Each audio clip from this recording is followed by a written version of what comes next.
ਪਹਿਲਾ ਪ੍ਰਧਾਨ ਹੋਏਗਾ ਜਿਸ ਨੂੰ ਅਜਿਹੇ ਮੁੱਦੇ ਦੇ ਉੱਤੇ ਸੰਮਨ ਜਾਰੀ ਹੋਣ। ਪਹਿਲਾਂ ਸੰਮਨ ਵੀ ਜਾਰੀ ਹੁੰਦੇ ਰਹੇ ਹੋਣਗੇ, ਜੇਲ੍ਹਾਂ 'ਚ ਵੀ ਗਈ ਆ ਅਕਾਲੀ ਲੀਡਰਸ਼ਿਪ, ਇਹੋ ਜਿਹੀ ਕੋਈ ਗੱਲ ਨਹੀਂ, ਪਰ ਕਦੇ ਇਹੋ ਜਿਹਾ ਮੌਕਾ ਨਹੀਂ ਆਇਆ ਹੋਊਗਾ ਕਿ ਗੁਰੂ ਸਾਹਿਬਾਨ ਦੇ ਮੁੱਦੇ ਦੇ ਉੱਤੇ ਲੈ ਕੇ ਕਿਤੇ ਉਸ ਮੁੱਦੇ ਨਾਲ ਸੰਬੰਧਿਤ ਸੰਮਨ ਜਾਰੀ ਹੋਏ ਹੋਣ। ਅਕਾਲੀ ਦਲ ਇੱਕ ਐਂਟੀ ਸਿੱਖ ਇਸ਼ੂ ਦੇ ਉੱਤੇ ਆਪਣੇ ਆਪ ਨੂੰ ਡਿਫੈਂਡ ਕਰਨ ਦੀ ਕੋਸ਼ਿਸ਼ ਕਰ ਰਿਹਾ ਹੈ ਔਰ ਉਹਨਾਂ ਨੂੰ ਜ਼ਿੰਮੇਵਾਰ ਠਹਿਰਾਇਆ ਜਾ ਰਿਹਾ ਹੈ। ਇਹ ਪਹਿਲੀ ਵਾਰ ਹੋ ਰਹੀ ਹੈ ਕਿ ਜੋ ਸਿੱਖਾਂ ਦੇ ਉੱਤੇ ਗੋਲੀ ਚੱਲੀ ਹੈ, ਸਿੱਖ ਨੌਜਵਾਨ ਜਿਹੜੇ ਮਾਰੇ ਗਏ ਨੇ, ਉਹਨਾਂ ਲਈ ਜ਼ਿੰਮੇਵਾਰ ਠਹਿਰਾ ਕੇ ਅਕਾਲੀ ਲੀਡਰਾਂ ਨੂੰ ਅੱਜ ਸੰਮਨ ਜਾਰੀ ਕੀਤੇ ਜਾ ਰਹੇ ਨੇ, ਉਹਨਾਂ ਨੂੰ ਪੁੱਛਗਿੱਛ ਲਈ ਬੁਲਾਇਆ ਜਾ ਰਿਹਾ ਹੈ। ਇਹ ਜਮਾਤ ਸਿਰਫ ਇੱਕ ਚੀਫ ਮਿਨਿਸਟਰੀ ਪ੍ਰਾਪਤ ਕਰਨ ਲਈ ਦੇ ਮੁੱਦੇ ਤੱਕ ਰਹਿ ਗਈ, ਸੀਮਤ ਹੋ ਗਈ ਔਰ ਨਤੀਜਾ ਉਹਦਾ ਅੱਜ ਇਹ ਨਿਕਲਿਆ ਕਿ ਜਿਹੜਾ ਸਿੱਖ ਵੋਟ ਬੈਂਕ ਸੀ ਉਹ ਅਕਾਲੀ ਦਲ ਤੋਂ ਟੁੱਟ ਗਿਆ। ਅਕਾਲੀ ਦਲ ਦੇ ਕੋਲ ਕੋਈ ਇਹੋ ਜਿਹਾ ਲੀਡਰ ਨਹੀਂ ਜਿਹੜਾ ਆਪਣੇ ਹਲਕੇ ਤੋਂ ਬਾਹਰ ਜਾਂ 2-3 ਹਲਕਿਆਂ ਤੋਂ ਬਾਹਰ ਕੋਈ ਪਹਿਚਾਣ ਰੱਖਦਾ ਹੋਵੇ। ਤੁਸੀਂ ਦੇਖੋ ਨਾ, ਜੇ ਅੱਜ ਦੀ ਡੇਟ 'ਚ ਪ੍ਰਕਾਸ਼ ਸਿੰਘ ਬਾਦਲ ਵਰਗਾ ਵੱਡੇ ਕੱਦ ਦਾ ਲੀਡਰ ਅਕਾਲੀਆਂ ਦਾ ਆਪ 10,000 ਤੇ ਹਾਰ ਰਿਹਾ, ਸੁਖਬੀਰ 24-25,000 ਤੇ ਹਾਰ ਰਿਹਾ, ਤੁਸੀਂ ਦੇਖੋ ਕਿ ਅਕਾਲੀ ਦਲ ਪਹੁੰਚ ਕਿੱਥੇ ਗਿਆ ਹੈਗਾ। ਇੱਕ ਪਾਸੇ ਉਹਨੇ ਇੱਕ ਲਕੀਰ ਮਾਰ ਦਿੱਤੀ ਹੈ ਸੁਖਬੀਰ ਨੇ ਕਿ ਮੈਂ ਤੇ ਪ੍ਰਧਾਨਗੀ ਛੱਡਣੀ ਨਹੀਂ, ਜਿਹੜਾ ਮੈਨੂੰ ਪ੍ਰਧਾਨ ਨਹੀਂ ਐਕਸੈਪਟ ਕਰ ਸਕਦਾ ਉਹ ਪਾਰਟੀ ਛੱਡ ਕੇ ਜਾ ਸਕਦਾ। ਅਕਾਲੀ ਦਲ ਲਈ ਟੈਸਟ ਆ ਰਿਹਾ ਨਵੰਬਰ 'ਚ, ਇੱਥੇ ਪਤਾ ਲੱਗੇਗਾ ਕਿ ਕੀ ਸੁਖਬੀਰ ਸਿੰਘ ਬਾਦਲ ਜਿਵੇਂ ਅੱਗੇ ਜੇਬ 'ਚੋਂ ਪਰਚੀ ਕੱਢ ਕੇ ਪ੍ਰਧਾਨ ਬਣਾਉਂਦੇ ਹੁੰਦੇ ਸੀ, ਬਾਦਲ ਪਰਿਵਾਰ ਦੀ ਜੇਬ 'ਚੋਂ ਪਰਚੀ ਨਿਕਲਦੀ ਸੀ, ਕੀ ਐਤਕੀ ਉਹ ਪਰਚੀ ਨਿਕਲ ਸਕੇਗੀ ਜਾਂ ਉਸ ਪਰਚੀ ਦੇ ਮੁਤਾਬਕ ਪ੍ਰਧਾਨ ਬਣੇਗਾ, ਜਿਹੜਾ ਕਿ ਨਜ਼ਰ ਆ ਰਿਹਾ ਕਿ ਐਤਕੀ ਮੁਸ਼ਕਿਲ ਹੋਏਗਾ। ਕਿਸੇ ਦਾ ਪੀਏ ਜਿਹੜਾ ਸੀ, ਜਿਹੜਾ ਕਿ ਛੋਟੀ ਜਿਹੀ ਦੁਕਾਨ ਲਾਉਂਦਾ ਸੀ, ਉਹ ਕਹਿੰਦੇ ਉਹ 500 ਕਰੋੜ ਦਾ ਕਿਵੇਂ ਮਾਲਕ ਬਣ ਗਿਆ। ਜਿਹਨੂੰ ਵੀ ਹੱਥ ਪਾਇਆ ਜਾ ਰਿਹਾ ਹੈ, ਕਿਤੋਂ 500 ਕਰੋੜ ਨਿਕਲ ਰਿਹਾ, ਕਿਤੋਂ 1000 ਕਰੋੜ ਨਿਕਲ ਰਿਹਾ ਹੈ, ਉਹਨਾਂ ਲੋਕਾਂ ਦੀ ਤੁਸੀਂ ਅੰਦਾਜ਼ਾ ਲਾ ਸਕਦੇ ਹੋ ਆਰਥਿਕ ਹਾਲਤ ਜਿਹੜੀ ਹੈ ਉਹ ਕਿੱਥੇ ਪਹੁੰਚੀ ਹੋਣੀ ਹੈ। ਇੱਥੇ ਪਤਾ ਨਹੀਂ ਕਿੰਨੇ ਲੋਕ ਹਜ਼ਾਰ ਕਰੋੜ ਦੇ ਮਾਲਕ ਬਣ ਗਏ ਨੇ। ਜਗਤਾਰ ਜੀ, ਜੋ ਜਿਵੇਂ ਦਾ ਵਰਤਾਰਾ ਰਿਹਾ ਹੈ, ਤੁਸੀਂ ਦੇਖੋ ਜੋ ਕਾਂਗਰਸ ਨੇ ਪਿਛਲੇ 5 ਸਾਲ ਕੀਤਾ ਹੈ ਜਾਂ ਅਕਾਲੀਆਂ ਨੇ ਜੋ ਉਦੋਂ ਪਹਿਲਾਂ ਕੀਤਾ ਹੈਗਾ, ਜੇ ਪਰਮਾਤਮਾ ਦੇ ਦਰਬਾਰ 'ਚ ਕਿਤੇ ਕੋਈ ਹਿਸਾਬ ਕਿਤਾਬ ਹੁੰਦਾ ਹੈ, ਸੁਣਵਾਈ ਹੈ ਕਿਤੇ, ਕੋਈ ਸੁਣਵਾਈ ਹੈ, ਤੇ ਮੇਰੇ ਖਿਆਲ ਹਿਸਾਬ ਕਿਤਾਬ ਤੇ ਹੋਏਗਾ, ਇਹਨਾਂ ਨੂੰ ਹਿਸਾਬ ਤੇ ਉਹਦਾ ਦੇਣਾ ਪਏਗਾ।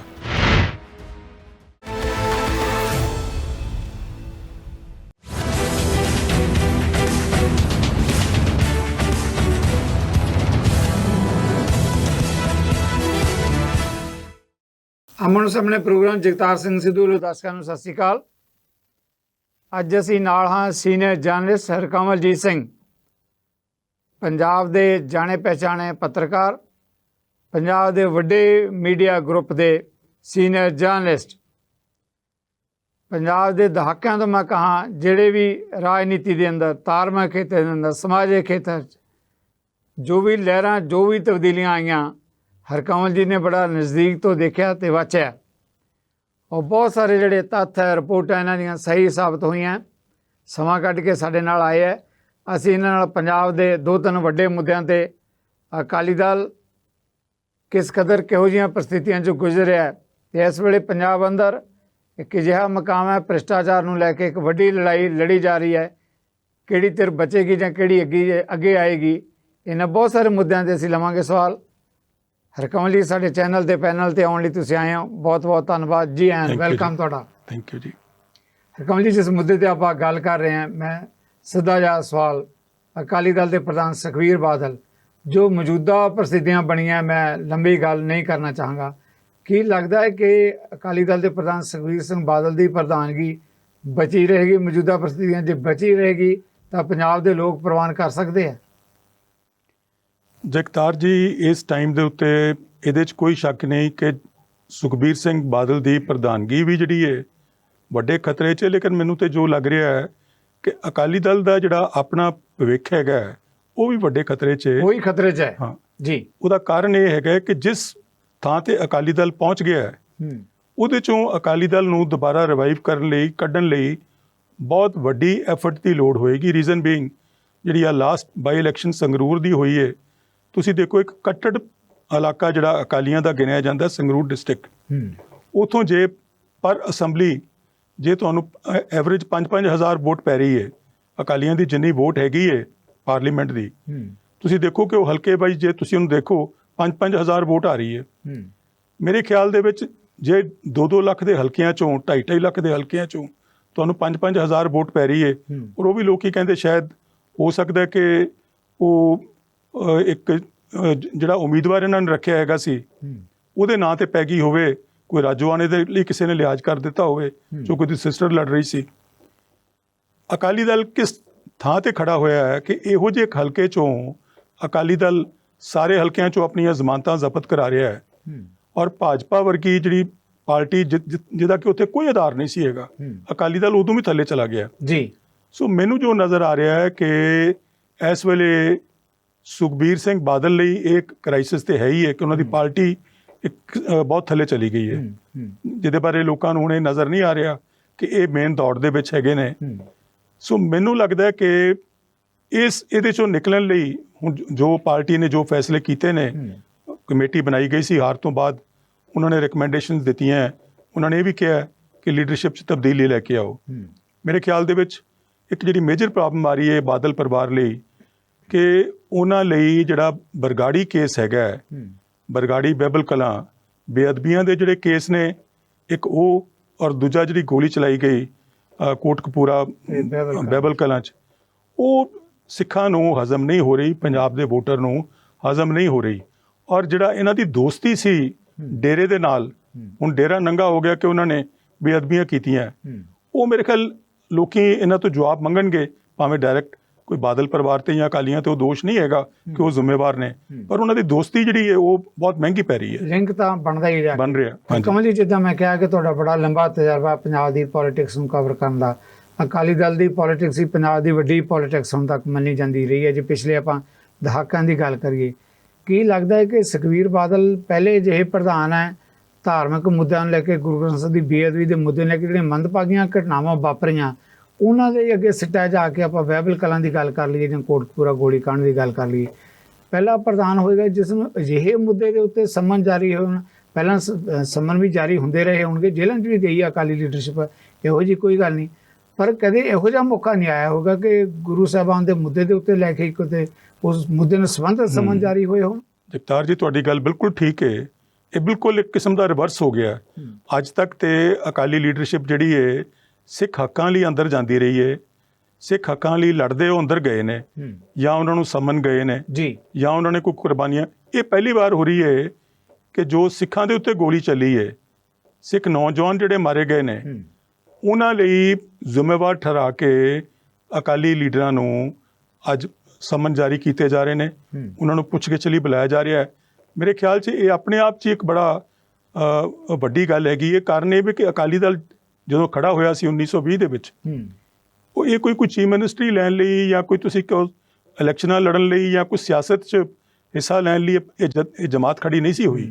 ਬੇਸਿਕਲੀ ਇਹ ਜਮਾਤ ਪੈਦਾ ਕੀਤੀ ਗਈ ਸੀ, ਖੜੀ ਕੀਤੀ ਗਈ ਸੀ ਸਿੱਖ ਹੱਕਾਂ ਦੀ ਰਾਖੀ ਲਈ ਔਰ ਸਿੱਖਾਂ ਦੀ ਪ੍ਰੋਟੈਕਸ਼ਨ ਲਈ। ਜੀ, ਇਹ ਤਾਂ ਉਹ ਜਮਾਤ ਹੈ ਜਿਹੜੀ ਘੱਲੂਘਾਰਿਆਂ ਦੇ ਵਿੱਚ ਸ਼ਹਾਦਤਾਂ ਦਿੰਦੀ ਆਈ। ਹਰ ਪੂਰਾ ਲੰਬਾ ਇੱਕ ਬੜਾ ਇਤਿਹਾਸ ਹੈ ਜਿਨ੍ਹਾਂ ਨੇ ਬਹੁਤ ਸ਼ਹਾਦਤਾਂ ਦਿੱਤੀਆਂ ਜੀ। ਲੇਕਿਨ ਅੱਜ ਦੀ ਡੇਟ ਤੁਸੀਂ ਦੇਖੋ ਅਕਾਲੀ ਦਲ ਕਿੱਥੇ ਖੜਾ ਹੋ ਗਿਆ ਹੈ ਕਿ ਅਕਾਲੀ ਦਲ ਇੱਕ ਐਂਟੀ ਸਿੱਖ ਇਸ਼ੂ ਦੇ ਉੱਤੇ ਆਪਣੇ ਆਪ ਨੂੰ ਡਿਫੈਂਡ ਕਰਨ ਦੀ ਕੋਸ਼ਿਸ਼ ਕਰ ਰਿਹਾ ਹੈ ਔਰ ਉਹਨਾਂ ਨੂੰ ਜ਼ਿੰਮੇਵਾਰ ਠਹਿਰਾਇਆ ਜਾ ਰਿਹਾ ਹੈ। ਕਿਧਰੇ ਲੱਗਦਾ ਹੈ ਹਰਕਮਲ ਜੀ, ਜੋ ਤੁਸੀਂ ਗੱਲ ਕਹਿ ਰਹੇ ਹੋ, ਦੇਖੋ ਇਹ ਸਾਰੀਆਂ ਘਟਨਾਵਾਂ ਤਾਂ ਵਾਪਰ ਰਹੀਆਂ ਜਿਹਦਾ ਹੈ ਹੀ ਹੈ। ਇੱਕ ਇਹ ਵੀ ਵੱਡੀ ਗੱਲ ਲੱਗਦੀ ਹੈ ਕਿ ਪ੍ਰਕਾਸ਼ ਸਿੰਘ ਬਾਦਲ ਦਹਾਕਿਆਂ ਤੋਂ ਅਕਾਲੀ ਦਲ ਦੇ ਪ੍ਰਧਾਨ ਜਾਂ ਡੋਮੀਨੇਟ ਕਰਦੇ ਰਹੇ ਲੀਡਰਸ਼ਿਪ 'ਚ, ਉਹਨਾਂ ਨੇ ਸਾਰੀ ਜਿਹੜੀ ਬਾਕੀ ਦੀ ਲੀਡਰਸ਼ਿਪ ਸੀ ਇਹ ਕਦਰ ਖਾਰਜ ਕਰ ਦਿੱਤੀ ਕਿ ਸਾਰਾ ਅਕਾਲੀ ਦਲ ਹੀ ਪਰਿਵਾਰਵਾਦ 'ਚ ਆ ਕੇ ਉਲਝ ਕੇ ਰਹਿ ਗਿਆ। ਕਿਤੇ ਲੱਗਦਾ ਕਿ ਸਿੱਧੇ ਤੌਰ ਤੇ ਆਪਾਂ ਮੰਨਦੇ ਹਾਂ ਕਿ ਪ੍ਰਕਾਸ਼ ਸਿੰਘ ਬਾਦਲ 5 ਵਾਰੀ ਮੁੱਖ ਮੰਤਰੀ ਰਹੇ, ਲੋਕਾਂ ਨੇ ਬੜਾ ਸਤਿਕਾਰ ਵੀ ਦਿੱਤਾ, ਪਰ ਕਿਤੇ ਵੱਡਾ ਸਵਾਲ ਵੀ ਆ ਕਿ ਅਕਾਲੀ ਦਲ ਨੂੰ ਉਹਨਾਂ ਨੇ ਕਿੱਥੇ ਲਿਆ ਕੇ ਖੜਾ ਕਰ ਦਿੱਤਾ। ਜਗਤਾਰ ਜੀ, ਬਿਲਕੁਲ ਠੀਕ ਹੈ ਤੁਹਾਡੀ ਗੱਲ। ਦੇਖੋ ਅਕਾਲੀ ਦਲ ਦੀ ਤਰਾਸਦੀ ਹੀ ਇਹ ਵੇ ਕਿ ਬਾਦਲ ਸਾਹਿਬ ਨੇ ਠੀਕ ਹੈ 5 ਵਾਰੀ ਅਕਾਲੀ ਸਰਕਾਰ ਬਣਾ ਲਈ, ਆਪ ਮੁੱਖ ਮੰਤਰੀ ਬਣ ਗਏ, ਲੇਕਿਨ ਤੁਸੀਂ ਦੇਖੋ ਕਿ ਜਿਸ ਢੰਗ ਦੇ ਨਾਲ ਇਹ ਸਰਕਾਰਾਂ ਬਣਾਈਆਂ ਗਈਆਂ, ਕਦੀ ਡੇਰਾ ਸਰਸੇ ਨਾਲ ਸਮਝੌਤੇ ਕੀਤੇ, ਕਦੀ ਡੇਰਾ ਸਰਸੇ ਬਿਆਸ ਨਾਲ ਸਮਝੌਤੇ ਕੀਤੇ, ਜਾਂ ਜਿੰਨੇ ਹੋਰ ਡੇਰੇ ਸੀ ਜਿਹੜੇ ਐਂਟੀ ਸਿੱਖ ਡੇਰੇ ਸੀ ਉਹਨਾਂ ਨਾਲ ਸਮਝੌਤੇ। ਜਿਹੜੀ ਬੇਸਿਕਲੀ ਜਿਹੜੀ ਇਹ ਜਮਾਤ ਇੱਕ ਸਿੱਖ ਤੁਸੀਂ ਕਹਿ ਸਕਦੇ ਹੋ ਸਿੱਖ ਇਸ਼ੂ ਲਈ ਲੜਨ ਲਈ ਜਾਂ ਪੰਥਕ ਇਸ਼ੂ ਦੇ ਲਈ ਲੜਨ ਲਈ ਖੜੀ ਕੀਤੀ ਗਈ ਸੀ, ਇਹ ਜਮਾਤ ਸਿਰਫ ਇੱਕ ਚੀਫ ਮਿਨਿਸਟਰੀ ਪ੍ਰਾਪਤ ਕਰਨ ਲਈ ਦੇ ਮੁੱਦੇ ਤੱਕ ਰਹਿ ਗਈ, ਸੀਮਤ ਹੋ ਗਈ। ਔਰ ਨਤੀਜਾ ਉਹਦਾ ਅੱਜ ਇਹ ਨਿਕਲਿਆ ਕਿ ਜਿਹੜਾ ਸਿੱਖ ਵੋਟ ਬੈਂਕ ਸੀ ਉਹ ਅਕਾਲੀ ਦਲ ਤੋਂ ਟੁੱਟ ਗਿਆ, ਉਹ ਦੂਰ ਚਲਾ ਗਿਆ। ਜੇ ਅੱਜ ਵੋਟ ਨਹੀਂ ਪੈ ਰਹੀ, ਜੇ ਤੁਸੀਂ ਦੇਖੋ ਸੰਗਰੂਰ ਵਰਗੇ ਇੱਕ ਜਿੱਥੇ ਬਹੁਤ ਸਿੱਖ ਮੈਜੋਰਟੀ ਹੈ, ਇੱਕ ਟਕਸਾਲੀ ਅਕਾਲੀ ਇਲਾਕਾ। ਉਥੋਂ ਜੇ ਅਕਾਲੀਆਂ ਨੂੰ ਵੋਟ ਨਹੀਂ ਪੈ ਰਹੀ, ਉਹਦੇ ਤੋਂ ਗੱਲ ਬੜੀ ਸਪਸ਼ਟ ਹੈ ਕਿ ਸਿੱਖ ਅਕਾਲੀਆਂ ਨੂੰ ਵੋਟ ਨਹੀਂ ਕਰ ਰਿਹਾ। ਸੋ ਮੇਰੇ ਖਿਆਲ ਦੇ ਵਿੱਚ ਜਿਹੜਾ ਇਹ ਇੱਕ ਉਹਨਾਂ ਨੇ ਇੱਕ ਸਿਆਸਤ ਸ਼ੁਰੂ ਕੀਤੀ ਸੀ ਪਾਰਟੀ ਨੂੰ ਇਹ ਕਹਿ ਕੇ ਕਿ ਨਹੀਂ ਜੀ ਅਸੀਂ ਇਹਨੂੰ ਇੱਕ ਬੜਾ ਸੈਕੂਲਰ ਰੂਪ ਦਿਆਂਗੇ, ਅਸੀਂ ਇਹਨਾਂ ਨੂੰ ਸਿੱਖ ਇਸ਼ੂ ਚੋਂ ਪਾਰਟੀ ਨੂੰ ਕੱਢਾਂਗੇ, ਸੁਖਬੀਰ ਨੇ ਜਾਂ ਉਸ ਤੋਂ ਪਹਿਲਾਂ ਕੁਝ ਬਾਦਲ ਸਾਹਿਬ ਨੇ। ਔਰ ਜਿਹੜੀ ਤੁਸੀਂ ਦੂਜੀ ਗੱਲ ਕਹੀ ਹੈ ਕਿ ਬਾਦਲ ਸਾਹਿਬ ਨੇ ਇਸ ਡਰ 'ਚ ਕਿ ਮੇਰਾ ਕੋਈ ਨੁਕਸਾਨ ਲੀਡਰ ਨਾ ਕਰੇ ਜਾਂ ਕੱਲ੍ਹ ਨੂੰ ਮੇਰੇ ਪਰਿਵਾਰ 'ਚੋਂ ਕਿਸੇ ਨੂੰ ਅੱਗੇ ਆਉਣ ਤੋਂ ਨਾ ਰੋਕੇ, ਉਹਨਾਂ ਨੇ ਇੱਕ ਵੱਡਿਓਂ ਲੈ ਕੇ ਸਾਰੇ ਲੀਡਰ ਹੌਲੀ ਹੌਲੀ ਖਤਮ ਕਰਤੇ। ਅੱਜ ਤਰਾਸਦੀ ਇਹ ਵੇ ਕਿ ਅਕਾਲੀ ਦਲ ਦੇ ਕੋਲ ਕੋਈ ਲੀਡਰ ਹੀ ਨਹੀਂ ਰਹਿ ਗਿਆ। ਬਹੁਤ ਵੱਡਾ ਸਵਾਲ ਹੈ ਜੀ, ਤੁਸੀਂ ਗੱਲ ਕਰ ਰਹੇ ਹੋ ਕਿ ਅਕਾਲੀ ਦਲ ਦੇ ਲੀਡਰ ਹੀ ਕੋਈ ਨਹੀਂ ਰਹਿ ਗਿਆ। ਜੇ ਸਵਾਲ ਉੱਠ ਰਿਹਾ ਹੈ ਕਿ ਅਕਾਲੀ ਦਲ ਦਾ ਪ੍ਰਧਾਨ ਕੌਣ ਹੋਏਗਾ ਜੇ ਸੁਖਬੀਰ ਸਿੰਘ ਬਾਦਲ ਨੂੰ ਬਦਲਿਆ ਜਾਂਦਾ ਹੈ, ਤੁਹਾਨੂੰ ਲੱਗਦਾ ਕਿ ਅਕਾਲੀ ਦਲ ਦੇ ਅੰਦਰ ਉਸ ਕੱਦ ਦਾ ਲੀਡਰ ਹੀ ਨਹੀਂ ਰਿਹਾ ਜਿਹਨੂੰ ਸਾਰਾ ਪੰਜਾਬ ਜਾਂ ਪੰਥ ਪ੍ਰਵਾਨ ਕਰ ਸਕੇ? ਬਿਲਕੁਲ, ਇਹ ਬਹੁਤ ਵੱਡੀ ਪ੍ਰੋਬਲਮ ਹੈ। ਜੇ ਤੁਸੀਂ ਜਿੰਨੇ ਨਾਂ ਲਏ ਜਾ ਰਹੇ ਨੇ ਕਿ ਜੀ ਫਲਾਣੇ ਨੂੰ ਮੇਰੇ ਖਿਆਲ 'ਚ ਅਕਾਲੀ ਦਲ ਦੇ ਕੋਲ ਕੋਈ ਇਹੋ ਜਿਹਾ ਲੀਡਰ ਨਹੀਂ ਜਿਹੜਾ ਆਪਣੇ ਹਲਕੇ ਤੋਂ ਬਾਹਰ ਜਾਂ 2-3 ਹਲਕਿਆਂ ਤੋਂ ਬਾਹਰ ਕੋਈ ਪਹਿਚਾਣ ਰੱਖਦਾ ਹੋਵੇ। ਤੁਸੀਂ ਦੇਖੋ ਨਾ, ਜੇ ਅੱਜ ਦੀ ਡੇਟ 'ਚ ਪ੍ਰਕਾਸ਼ ਸਿੰਘ ਬਾਦਲ ਵਰਗਾ ਇੱਕ ਵੱਡੇ ਕੱਦ ਦਾ ਲੀਡਰ ਅਕਾਲੀਆਂ ਦਾ ਆਪ 10,000 ਤੇ ਹਾਰ ਰਿਹਾ, ਸੁਖਬੀਰ 24-25,000 ਤੇ ਹਾਰ ਰਿਹਾ, ਤੁਸੀਂ ਦੇਖੋ ਕਿ ਅਕਾਲੀ ਦਲ ਪਹੁੰਚ ਕਿੱਥੇ ਗਿਆ ਹੈਗਾ। ਔਰ ਜਿਹੜੇ ਬਾਕੀ ਲੀਡਰ ਜਿਨ੍ਹਾਂ ਦੇ ਹੁਣ ਅਸੀਂ ਸੋਚ ਰਹੇ ਹਾਂ ਕਿ ਜੀ ਫਲਾਂ ਬੰਦੇ ਨੂੰ ਲੈ ਕੇ ਆ ਸਕਦੇ ਹੋ, ਫਲਾਂ ਨੂੰ ਐਕਟਿੰਗ ਪ੍ਰਧਾਨ ਬਣਾਇਆ ਜਾ ਸਕਦਾ ਹੈ, ਮੇਰੇ ਖਿਆਲ 'ਚ ਉਹਨਾਂ ਲੋਕਾਂ ਦਾ ਵਿਚਾਰਿਆਂ ਦਾ ਥੱਲੇ ਕੋਈ ਆਧਾਰ ਹੀ ਨਹੀਂ ਹੈਗਾ। ਉਹਨਾਂ ਨੂੰ ਕਿਸੇ ਨੇ ਅੱਜ ਤੱਕ ਉੱਠਣ ਨਹੀਂ ਦਿੱਤਾ, ਕਿਸੇ ਨੇ ਅਕਾਲੀ ਦਲ 'ਚ ਕੋਈ ਨਵੀਂ ਲੀਡਰਸ਼ਿਪ ਪੈਦਾ ਹੀ ਨਹੀਂ ਹੋਣ ਦਿੱਤੀ। ਇੱਕ ਕਿਸਮ ਦਾ ਬ੍ਰੇਕਾਂ ਲਾਤੀਆਂ, ਸਾਰੇ ਚਾਰੋਂ ਪਾਸਿਓਂ ਕੋਈ ਨਵਾਂ ਲੀਡਰ ਆਉਣ ਹੀ ਨਹੀਂ ਦਿੱਤਾ ਹੈਗਾ। ਇਸ ਸਥਿਤੀ ਦੇ ਵਿੱਚ ਹਰਕਮਲ ਜੀ ਇੱਕ ਸਵਾਲ ਜਿਹੜਾ ਬੜਾ ਸਪਸ਼ਟ ਤੌਰ ਤੇ ਜਿਹੜੇ ਦਰਸ਼ਕ ਤੁਹਾਨੂੰ ਦੇਖ ਰਹੇ ਆ, ਸੁਣ ਰਹੇ ਆ, ਦੁਨੀਆ ਭਰ 'ਚ ਉਹ ਵੀ ਜਾਣਨਾ ਚਾਹੁੰਦੇ ਹੋਣਗੇ, ਉਹ ਇਹ ਹੈ ਕਿ ਸੁਖਬੀਰ ਸਿੰਘ ਬਾਦਲ ਦੀ ਲੀਡਰਸ਼ਿਪ ਨੂੰ ਚੁਣੌਤੀ ਹੈ। ਬਹੁਤ ਸਾਰੀਆਂ ਪਰਿਸਥਿਤੀਆਂ ਹੋਈਆਂ ਬਣੀਆਂ, ਜਿੱਦਾਂ ਤੁਸੀਂ ਵੀ ਕਹਿ ਰਹੇ ਹੋ ਕਿ ਬਹੁਤ ਮੁਸ਼ਕਲਾਂ ਹੈਗੀਆਂ ਕਿ ਕਿੱਦਾਂ ਬਣੇ ਰਹਿ ਸਕਦੇ ਆ। ਸੁਖਬੀਰ ਸਿੰਘ ਬਾਦਲ ਕਹਿ ਰਹੇ ਕਿ ਮੈਂ ਤਾਂ ਅਕਾਲੀ ਦਲ ਦੀ ਪ੍ਰਧਾਨਗੀ ਛੱਡਣੀ ਨਹੀਂ। ਜੇ ਇਹ ਪਰਿਸਥਿਤੀ ਰਹਿੰਦੀ ਹੈ, ਕੀ ਲੱਗਦਾ ਕਿ ਅਕਾਲੀ ਦਲ ਦੇ ਅੰਦਰ ਇੱਕ ਤਰ੍ਹਾਂ ਦੀਆਂ ਦੋ ਵੱਖਰੀਆਂ ਲਹਿਰਾਂ ਜਾਂ ਕੱਲ੍ਹ ਨੂੰ ਅਲੱਗ-ਥਲੱਗ ਹੋਣ ਦੀ ਵੀ ਪੋਸੀਬਿਲਿਟੀ ਹੋ ਸਕਦੀ ਹੈ? ਕਿਉਂਕਿ ਸੁਖਬੀਰ ਬਾਦਲ ਕਹਿੰਦਾ ਕਿ ਪ੍ਰਧਾਨਗੀ ਮੈਂ ਰੱਖਾਂਗਾ। ਜਗਤਾਰ ਜੀ, ਬਿਲਕੁਲ ਠੀਕ ਹੈ ਤੁਹਾਡੀ ਗੱਲ। ਇੱਕ ਪਾਸੇ ਉਹਨੇ ਇੱਕ ਲਕੀਰ ਮਾਰ ਦਿੱਤੀ ਹੈ ਸੁਖਬੀਰ ਨੇ ਕਿ ਮੈਂ ਤੇ ਪ੍ਰਧਾਨਗੀ ਛੱਡਣੀ ਨਹੀਂ, ਜਿਹੜਾ ਮੈਨੂੰ ਪ੍ਰਧਾਨ ਨਹੀਂ ਐਕਸੈਪਟ ਕਰ ਸਕਦਾ ਉਹ ਪਾਰਟੀ ਛੱਡ ਕੇ ਜਾ ਸਕਦਾ। ਦੂਜੇ ਪਾਸੇ ਕੁਝ ਲੋਕ ਉਹ ਨੇ ਜਿਹੜੇ ਸਮਝਦੇ ਨੇ ਕਿ ਬਾਦਲ ਪਰਿਵਾਰ ਜਿਹੜਾ ਹੈ ਇਹਨਾਂ ਨੂੰ ਕੁਰਬਾਨੀ ਕਰਨੀ ਚਾਹੀਦੀ ਹੈ ਔਰ ਇਹਨਾਂ ਨੂੰ ਇੱਕ ਵਾਰੀ ਪਾਰਟੀ ਤੋਂ ਪ੍ਰਧਾਨਗੀ ਤੋਂ ਵੱਖ ਹੋਣਾ ਚਾਹੀਦਾ ਹੈ। ਕੋਈ ਅੱਗੇ ਨਵੇਂ ਬੰਦੇ ਲਿਆਉਣੇ ਚਾਹੀਦੇ ਨੇ ਤਾਂ ਕਿ ਅਸੀਂ ਦੁਬਾਰਾ ਲੋਕਾਂ ਨੂੰ ਜੋੜ ਸਕੀਏ। ਇਹ ਮੌਕਾ ਕਿਸੇ ਨਵੇਂ ਲੀਡਰ ਨੂੰ ਦੇਣਾ ਚਾਹੀਦਾ ਹੈ। ਮੇਰੇ ਖਿਆਲ 'ਚ ਉਹ ਵੀ ਲਕੀਰ ਖਿੱਚੀ ਫਿਰਦੇ ਨੇ, ਇਹ ਵੀ ਲਕੀਰ ਖਿੱਚੀ ਫਿਰਦੇ ਨੇ। ਜਿਹੜੀ ਪਾਰਟੀ ਤੁਸੀਂ ਦੇਖੋ 60 ਸੀਟਾਂ ਤੇ ਸੀ ਪਿਛਲੀ ਵਾਰੀ ਜਦੋਂ ਸਰਕਾਰ ਸੀ, ਉਹ 3 ਸੀਟਾਂ ਤੇ ਆ ਗਈ ਆਲਰੇਡੀ। ਤੇ ਜੇ ਲਕੀਰ ਖਿੱਚੀ ਗਈ, ਇਹ ਕਿੰਨੀਆਂ ਸੀਟਾਂ ਤੇ ਰਹਿ ਜਾਏਗੀ? ਜਿਹੜਾ ਖੋਰਾ ਬਿਲਕੁਲ ਪੋਲੀਟੀਕਲ ਤੌਰ ਤੇ ਵੋਟਿੰਗ ਪੈਟਰਨ ਤੇ ਤਾਂ ਖੋਰਾ ਲੱਗ ਹੀ ਰਿਹਾ ਹੈ। ਹਰਕਮਲ ਜੀ, ਇੱਕ ਸਵਾਲ ਮੈਂ ਤੁਹਾਡੇ ਤੋਂ ਇਸ ਮੁੱਦੇ ਤੇ ਵੀ ਲੈਣਾ ਚਾਹਾਂਗਾ। ਇਸ ਤੋਂ ਇਲਾਵਾ ਜੋ ਪਰਿਸਥਿਤੀ ਬਣੀ ਵੀ ਹੈ, ਦੇਖੋ ਮੇਰਾ ਖਿਆਲ ਤੁਹਾਡੇ ਰਿਪੋਰਟਰਸ ਨੇ ਵੀ ਇਹ ਰਿਪੋਰਟਾਂ ਕੀਤੀਆਂ ਹੋਣਗੀਆਂ ਕਿ ਹਰਿਆਣੇ ਦੇ ਅੰਦਰੋਂ ਵੀ ਕਈ ਅਕਾਲੀ ਆਗੂ ਛੱਡ ਕੇ ਚਲੇ ਗਏ ਹੈ। ਕਈ ਸ਼੍ਰੋਮਣੀ ਗੁਰਦੁਆਰਾ ਪ੍ਰਬੰਧਕ ਕਮੇਟੀ ਦੇ ਮੈਂਬਰਾਂ ਨੇ, ਜੇ ਝੁੰਦਾ ਦਾ ਤੁਸੀਂ ਨਾਂ ਲੈ ਰਹੇ ਹੋ, ਉਹਨਾਂ ਨੂੰ ਕਿਹਾ ਹੈ ਕਿ ਗੁਰੂ ਘਰ 'ਚ ਜਾ ਕੇ ਸਹੁੰ ਖਾ ਕੇ ਕਹਿ ਵੀ ਲੀਡਰਸ਼ਿਪ ਦੀ ਤਬਦੀਲੀ ਦੀ ਗੱਲ ਤੁਹਾਡੀ ਰਿਪੋਰਟ 'ਚ ਹੈ ਸੀ ਕਿ ਨਹੀਂ। ਇਹੋ ਜਿਹੀਆਂ ਪਰਿਸਥਿਤੀਆਂ ਵੀ ਉੱਠ ਰਹੀਆਂ ਕਿ ਆਏ ਦਿਨ ਕੋਈ ਨਾ ਕੋਈ ਨਵੇਂ ਅਕਾਲੀ ਨੇਤਾ SGPC ਮੈਂਬਰ ਛੱਡ ਕੇ ਅਲੱਗ ਪੈ ਰਹੇ। ਜਗਤਾਰ ਜੀ, ਦਿੱਲੀ 'ਚ ਇੱਕ ਲੀਡਰ ਜਿਹੜਾ ਹੈ ਉਹਨੂੰ ਛੱਡ ਕੇ ਸਾਰੇ ਲੀਡਰ ਬਾਦਲ ਦਲ ਨੂੰ ਛੱਡ ਕੇ ਇੱਕ ਉਹ ਸਿਰਫ ਅਵਤਾਰ ਸਿੰਘ ਹਿੱਤ ਇਹਨਾਂ ਦੇ ਨਾਲ ਰਹਿ ਗਿਆ। ਹਰਿਆਣੇ 'ਚ ਸਾਰੇ ਛੱਡ ਕੇ ਭੱਜ ਕੇ ਕੋਈ 1-2 ਬੰਦੇ ਨਾਲ ਰਹਿ ਗਏ ਨੇ। ਪੰਜਾਬ ਦੇ ਵਿੱਚ ਹੁਣ ਸ਼੍ਰੋਮਣੀ ਗੁਰਦੁਆਰਾ ਪ੍ਰਬੰਧਕ ਕਮੇਟੀ ਦੀ ਜਨਰਲ ਇਲੈਕਸ਼ਨ ਤੇ ਚਲੋ ਆ ਰਹੀ ਹੈ, ਉਹ ਬਾਅਦ 'ਚ ਹੋਏਗੀ। ਜਿਹੜੀ ਇੱਕ ਹਰ ਸਾਲ ਸ਼੍ਰੋਮਣੀ ਕਮੇਟੀ ਦੇ ਪ੍ਰਧਾਨ ਦੀ ਤੇ ਅਹੁਦੇਦਾਰਾਂ ਦੀ ਚੋਣ ਨਵੰਬਰ 'ਚ ਹੁੰਦੀ ਹੈ, ਸਾਲਾਨਾ ਚੋਣ। ਉਹਦੇ ਲਈ ਵੀ ਵਕਤ ਇਹ ਪੈ ਗਿਆ ਹੈ ਕਿ ਕੀ ਅਕਾਲੀ ਦਲ ਚੋਣ ਜਿੱਤ ਸਕੇਗਾ। ਅੱਛਾ। ਬੀਬੀ ਜਗੀਰ ਕੌਰ ਇਹ ਕਹਿ ਰਹੀ ਹੈ ਜੀ ਮੈਂ ਤੇ ਚੋਣ ਲੜਨੀ ਹੈ। ਅੱਛਾ। ਪਾਰਟੀ ਮੈਨੂੰ ਉਮੀਦਵਾਰ ਬਣਾਏ ਜਾਂ ਨਾ ਬਣਾਏ, ਮੈਨੂੰ ਢੀਂਡਸਾ ਸਾਹਿਬ ਵੀ ਵੋਟਾਂ ਪਾਉਣ ਨੂੰ ਤਿਆਰ ਨੇ, ਉਹਨਾਂ ਕੋਲ 20 ਵੋਟਾਂ ਹੈਗੀਆਂ। ਇਸ ਵੇਲੇ 5-6 ਪਾਰਟੀ 'ਚ ਤੁਸੀਂ ਕਹਿ ਸਕਦੇ ਹੋ ਗਰੁੱਪ ਬਣੇ ਹੋਏ ਨੇ, ਜਿਵੇਂ ਦਮਦਮੀ ਟਕਸਾਲ ਹੈਗੀ ਹੈ, ਉਹ ਜਿਹੜੇ ਧੁਮਾ ਸਾਹਿਬ ਨੇ ਉਹਨਾਂ ਕੋਲ ਕਹਿੰਦੇ ਨੇ 15-20 ਵੋਟਾਂ ਨੇ, ਢੀਂਡਸਾ ਸਾਹਿਬ ਕੋਲ ਵੋਟਾਂ ਨੇ, ਸਿਮਰਨਜੀਤ ਮਾਨ ਕਹਿੰਦਾ ਮੇਰੇ ਕੋਲ 8-10 ਵੋਟਾਂ ਨੇ। ਬਾਕੀ ਜਿਹੜੇ ਨਾਰਾਜ਼ ਹੋਏ ਪਏ ਨੇ ਆਗੂ ਸਾਡੇ, ਚਾਹੇ ਉਹ ਮਿਸਟਰ ਵਡਾਲਾ ਹੈਗੇ ਨੇ, ਚਾਹੇ ਉਹ ਇਆਲੀ ਹੈਗੇ ਨੇ, ਜਗਮੀਤ ਬਰਾੜ ਹੈਗਾ ਜਾਂ ਹੋਰ ਕਾਫੀ 10-12 ਉਹਨਾਂ ਦਾ ਵੀ ਆਪਣਾ ਅਸਰ ਸੂਖ ਹੈ। ਉਹਨਾਂ ਦੇ ਕੋਲ ਵੀ ਜੋ ਮੈਨੂੰ ਪਤਾ ਲੱਗਾ 25-30 ਬੰਦੇ ਉਹਨਾਂ ਕੋਲ ਵੀ ਹੈਗੇ ਨੇ। ਜੇ ਇਹੋ ਜਿਹੀ ਸਥਿਤੀ ਹੈਗੀ ਹੈ, ਇਹਦੇ 'ਚ ਅਕਾਲੀ ਦਲ ਆਪਣਾ ਉਮੀਦਵਾਰ ਕਿਵੇਂ ਜਿਤਾ ਸਕੇਗਾ? ਬੇਸਿਕਲੀ ਤੇ ਅਕਾਲੀ ਦਲ ਦਾ ਇਹ ਵੋਟ ਬੈਂਕ ਹੈ ਸਾਰਾ। ਸੋ ਬੜੀ ਦਿਲਚਸਪ ਸਥਿਤੀ ਹੈ ਜਿਹੜੀ ਨਵੰਬਰ ਦੀ ਚੋਣ ਆ ਰਹੀ ਹੈ, ਉਹ ਕਾਫੀ ਫੈਸਲਾਕੁਨ ਹੋਏਗੀ ਪੰਥਕ ਹਲਕਿਆਂ ਲਈ। ਬਿਲਕੁਲ, ਕਿ ਕੀ ਫੈਸਲੇ ਲਏ ਜਾਂਦੇ ਆ? ਬਿਲਕੁਲ ਬਿਲਕੁਲ। ਮੇਰੇ ਖਿਆਲ ਦੇ ਵਿੱਚ ਇਹ ਇੱਕ ਪਹਿਲੀ ਜਿਹੜੀ ਤੁਸੀਂ ਕਹਿ ਸਕਦੇ ਹੋ ਅਕਾਲੀ ਦਲ ਲਈ ਟੈਸਟ ਆ ਰਿਹਾ ਨਵੰਬਰ 'ਚ। ਇੱਥੇ ਪਤਾ ਲੱਗੇਗਾ ਕਿ ਕੀ ਸੁਖਬੀਰ ਸਿੰਘ ਬਾਦਲ, ਜਿਵੇਂ ਅੱਗੇ ਜੇਬ 'ਚੋਂ ਪਰਚੀ ਕੱਢ ਕੇ ਪ੍ਰਧਾਨ ਬਣਾਉਂਦੇ ਹੁੰਦੇ ਸੀ, ਬਾਦਲ ਪਰਿਵਾਰ ਦੀ ਜੇਬ 'ਚੋਂ ਪਰਚੀ ਨਿਕਲਦੀ ਸੀ, ਕੀ ਐਤਕੀ ਉਹ ਪਰਚੀ ਨਿਕਲ ਸਕੇਗੀ ਜਾਂ ਉਸ ਪਰਚੀ ਦੇ ਮੁਤਾਬਕ ਪ੍ਰਧਾਨ ਬਣੇਗਾ, ਜਿਹੜਾ ਕਿ ਨਜ਼ਰ ਆ ਰਿਹਾ ਕਿ ਐਤਕੀ ਮੁਸ਼ਕਲ ਹੋਏਗਾ। ਹੁਣ ਉਲਟਾ ਲੱਗਦਾ ਕਿ ਸੁਖਬੀਰ ਬਾਦਲ ਦੀ ਜੇਬ 'ਚ ਪਰਚੀ ਪਾ ਦਿੱਤੀ ਜਾਏਗੀ ਕਿ ਆਈ ਪ੍ਰਧਾਨ, ਜੋ ਸਥਿਤੀ ਬਣੀ ਹੈ। ਮਤਲਬ ਐਸਜੀਪੀਸੀ ਦੇ ਮੈਂਬਰ ਜਿਹੜੇ ਹੈਗੇ। ਬਿਲਕੁਲ ਬਿਲਕੁਲ। ਦੂਜਾ ਪੰਜਾਬ ਦਾ ਇੱਕ ਵੱਡਾ ਮੁੱਦਾ ਜਿਹਦੇ ਮੁੱਦੇ ਤੇ ਮੈਂ ਜ਼ਰੂਰ ਤੁਹਾਡਾ ਫਾਇਦਾ ਉਠਾ ਕੇ ਸਵਾਲ ਲੈਣਾ ਚਾਹਾਂਗਾ ਕਮਲ ਜੀ, ਉਹ ਹੈ ਭ੍ਰਿਸ਼ਟਾਚਾਰ ਦੀ ਸਥਿਤੀ ਵੀ। ਸ਼ਾਇਦ ਤੁਸੀਂ ਜਿੱਦਾਂ ਮੈਂ ਕਹਿ ਰਿਹਾ ਕਿ ਲੰਬੇ ਸਮੇਂ ਤੋਂ ਦਹਾਕਿਆਂ ਤੋਂ ਪੰਜਾਬ ਕਵਰ ਕਰਦੇ ਆ ਰਹੇ ਹੋ, ਪਹਿਲਾ ਮੌਕਾ ਹੈ ਕਿ ਪੰਜਾਬ 'ਚ ਭ੍ਰਿਸ਼ਟਾਚਾਰ ਨੂੰ ਲੈ ਕੇ ਇੱਕ ਵੱਡੀ ਪੱਧਰ ਤੇ ਫੈਸਲਾਕੁਨ ਲੜਾਈ ਲੜੀ ਜਾ ਰਹੀ ਹੈ।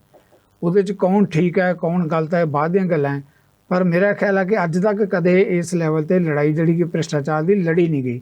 ਇਹ ਸਥਿਤੀ ਨੂੰ ਤੁਸੀਂ ਕਿਵੇਂ ਦੇਖਦੇ ਹੋ ਪੰਜਾਬ ਦੀ? ਇਹ ਵੀ ਆਪਣਾ ਨਵੀਂ ਸਥਿਤੀ ਹੈ। ਜਗਤਾਰ ਜੀ, ਬੜੀ ਇੰਟਰਸਟਿੰਗ ਸਥਿਤੀ ਹੈ। ਕਾਰਨ ਇਹ ਕਿ ਪਿਛਲੇ ਅਸੀਂ ਤੇ ਦੇਖ ਰਹੇ ਸੀ 20-25 ਸਾਲ ਲਗਾਤਾਰ ਲੁੱਟਮਾਰ ਵਧੀ ਘਟੀ ਨਹੀਂ। ਕਿਸੇ ਸਰਕਾਰ 'ਚ ਹਰੇਕ ਸਰਕਾਰ ਨੇ ਪਿਛਲੀ ਨਾਲੋਂ ਅੱਗੇ ਵੱਧ ਜਾ ਕੇ ਪੈਸੇ ਬਣਾਉਣ ਦੀ ਕੋਸ਼ਿਸ਼ ਕੀਤੀ ਹੈ। ਔਰ ਹਾਲ ਇਹ ਹੋ ਚੁੱਕਾ ਸੀ ਹੁਣ ਕਿ ਖੁੱਲ੍ਹੇ ਆਮ ਲੋਕੀ ਲੁੱਟਮਾਰ ਕਰ ਰਹੇ ਸੀ, ਕਰਪਸ਼ਨ ਕਰ ਰਹੇ ਸੀ। ਉਹ ਸਮਝਦੇ ਸੀ ਵੀ ਸਾਨੂੰ ਕਦੀ ਕਿਸੇ ਨੇ ਪੁੱਛਣਾ ਨਹੀਂ, ਕਦੀ ਇੱਥੇ ਕੋਈ ਜਾਂਚ ਨਹੀਂ ਹੋਣੀ। ਰੀਜ਼ਨ ਬੀਇੰਗ ਸਰਕਾਰਾਂ ਰਲੀਆਂ ਸੀ, ਇੱਕ ਸਰਕਾਰ ਲੁੱਟਮਾਰ ਕਰਕੇ ਜਾਂਦੀ ਸੀ, ਦੂਜੀ ਜਿਹੜੀ ਆਉਂਦੀ ਸੀ ਉਹਨਾਂ ਨਾਲ ਸਮਝੌਤਾ ਹੁੰਦਾ ਸੀ ਜੀ। ਇਹ ਪਹਿਲੀ ਵਾਰੀ ਹੋ ਰਿਹਾ ਕਿ ਇਹੋ ਜਿਹੀ ਪਾਰਟੀ ਤਾਕਤ 'ਚ ਆ ਗਈ ਜਿਹਦਾ ਕਿਸੇ ਨਾਲ ਸਮਝੌਤਾ ਨਹੀਂ ਹੈਗਾ। ਔਰ ਉਹਨਾਂ ਨੇ ਸਾਰੀਆਂ ਜਾਂਚਾਂ ਖੋਲ੍ਹ ਦਿੱਤੀਆਂ। ਵਿਜੀਲੈਂਸ ਵਾਲੇ ਜਿਹੜੀਆਂ ਉਹਨਾਂ ਕੋਲ ਕੰਪਲੇਂਟਸ ਹੁਣ ਤੱਕ ਆਈਆਂ, ਉਹਦੇ 'ਚੋਂ 300 ਦੇ ਕਰੀਬ ਤੇ ਉਹ ਕੱਢ ਕੇ ਬੈਠੇ ਹੋਏ ਨੇ ਜੀ। ਆ ਤੇ ਇਹਨਾਂ 'ਚ ਤੇ ਫੈਕਚੁਅਲ ਨਾਲ ਫੈਕਟਸ ਵੀ ਹੈਗੇ ਨੇ। ਹਰਕਮਲ ਜੀ, ਬੜੀ ਵੱਡੀ ਗੱਲ ਕਹਿ ਰਹੇ ਹੋ ਕਿ 300 ਦੇ ਕਰੀਬ ਜਿਹੜੀਆਂ ਕੰਪਲੇਂਟਸ ਹੈਗੀਆਂ, ਜਿਹਨਾਂ 'ਚ ਮੰਤਰੀ ਤੇ ਸੰਤਰੀ ਬੜੇ ਲੋਕ ਸ਼ਾਮਲ ਹੋਣਗੇ। ਮੰਤਰੀ ਸੰਤਰੀ ਅਫਸਰ ਬਹੁਤ ਕੁਝ ਹੈਗਾ। ਔਰ ਤੁਸੀਂ ਤਮਾਸ਼ਾ ਦੇਖੋ ਕਿ ਜਿਹੜੇ ਸਾਡੇ ਆ ਲਾਸਟ ਚੀਫ ਮਿਨਿਸਟਰ ਸੀ ਇਲੈਕਸ਼ਨਾਂ ਤੋਂ ਪਹਿਲਾਂ, ਉਹ ਹਿੰਦੁਸਤਾਨ ਛੱਡ ਕੇ ਭੱਜ ਗਏ ਨੇ। ਚਰਨਜੀਤ ਸਿੰਘ ਚੰਨੀਆ, ਪਰ ਵਿਰੋਧੀ ਉਹਨਾਂ ਨੂੰ ਅੱਜ ਕੱਲ੍ਹ ਛੱਲਾ ਕਹਿਣ ਲੱਗ ਗਏ। ਹਾਂ, ਉਹ ਦੌੜੇ ਹੋਏ ਨੇ। ਜੋ ਪਤਾ ਲੱਗਿਆ ਕਿ ਪਿਛਲੀ ਕਾਂਗਰਸ ਸਰਕਾਰ 'ਚ ਜਿਹੜੇ 2-4 MLA ਸੀ, ਇੱਕ ਦਾ ਮੰਤਰੀ ਵੀ ਹੋਰ, ਉਹ ਵੀ ਸਾਰੇ ਹਿੰਦੁਸਤਾਨ ਛੱਡ ਕੇ ਭੱਜ ਗਏ ਨੇ। ਅੱਛਾ, ਇਹ ਤੇ ਮਤਲਬ ਹਾਲ ਇਹ ਹੋਇਆ ਪਿਆ ਹੈ ਕਿ ਜਿਵੇਂ ਅੱਗੇ ਦੂਜੇ ਦੇਸ਼ਾਂ 'ਚ ਹੁੰਦਾ ਸੀ ਨਾ ਜੀ, ਕਿ ਕਿਸੇ ਸਰਕਾਰ ਨੇ, ਕਿਸੇ ਪ੍ਰਧਾਨ ਮੰਤਰੀ ਨੇ, ਰਾਸ਼ਟਰਪਤੀ ਨੇ ਦੇਸ਼ ਨੂੰ ਲੁੱਟਿਆ, ਰਾਜ ਪਲਟਾ ਹੋ ਗਿਆ ਤੇ ਆਪਣੇ ਪੈਸੇ ਚੁੱਕੇ ਜਹਾਜ਼ ਭਰਿਆ ਤੇ ਲੈ ਕੇ ਭੱਜ ਗਏ। ਹੁਣ ਉਹ ਕੰਮ ਹੋ ਰਿਹਾ ਇੱਥੇ ਵੀ ਕਿ ਜੇ ਦੌੜ ਜਾਓ ਹਿੰਦੁਸਤਾਨ ਦੇ ਵਿੱਚੋਂ। ਮੈਨੂੰ ਲੱਗਦਾ ਕਿ ਇਹ ਬੜੀ ਇੰਟਰਸਟਿੰਗ ਸਥਿਤੀ ਬਣੀ ਹੋਈ ਹੈ। ਔਰ ਇਹ ਪਹਿਲੀ ਵਾਰ ਹੈ ਕਿ ਮੇਰੇ ਖਿਆਲ ਅਫਸਰਾਂ ਨੂੰ ਔਰ ਸਿਆਸਤਦਾਨਾਂ ਨੂੰ ਇਹ ਸੋਚਣ ਲਈ ਮਜਬੂਰ ਹੋਣਾ ਪੈ ਰਿਹਾ ਹੈ ਵੀ ਜੋ ਅਸੀਂ ਲੁੱਟਮਾਰ ਕੀਤੀ ਇਹਦੀ ਕਦੀ ਪੁੱਛਗਿੱਛ ਵੀ ਹੋ ਸਕਦੀ ਹੈ। ਹਰਕਮਲ ਜੀ, ਜਿਸ ਮਾਮਲੇ ਦਾ ਤੁਸੀਂ ਬਹੁਤ ਵੱਡੀ ਗੱਲ ਕਰ ਰਹੇ ਹੋ, ਮੈਂ ਦਰਸ਼ਕਾਂ ਲਈ ਇਹ ਜਾਣਨਾ ਚਾਹਾਂਗਾ। ਦੇਖੋ, ਜੇ ਆਪਾਂ ਕਾਂਗਰਸ ਦੀ ਗੱਲ ਕਰੀ, ਕਿਉਂਕਿ ਕਾਂਗਰਸ ਦੇ ਰਜੀਮ ਦਾ ਹੀ ਬਹੁਤੀਆਂ ਗੱਲਾਂ ਸਾਹਮਣੇ ਆ ਰਹੀਆਂ। ਦੋ ਹੀ ਮੇਰੀ ਜਾਣਕਾਰੀ ਮੁਤਾਬਕ ਤਾਂ ਦੋ ਹੀ ਮੁੱਖ ਮੰਤਰੀ ਰਹੇ ਆ ਜਿਹੜੇ ਬਚੇ ਇਸ ਵੇਲੇ, ਕੈਪਟਨ ਅਮਰਿੰਦਰ ਸਿੰਘ ਤੇ ਚੰਨੀ।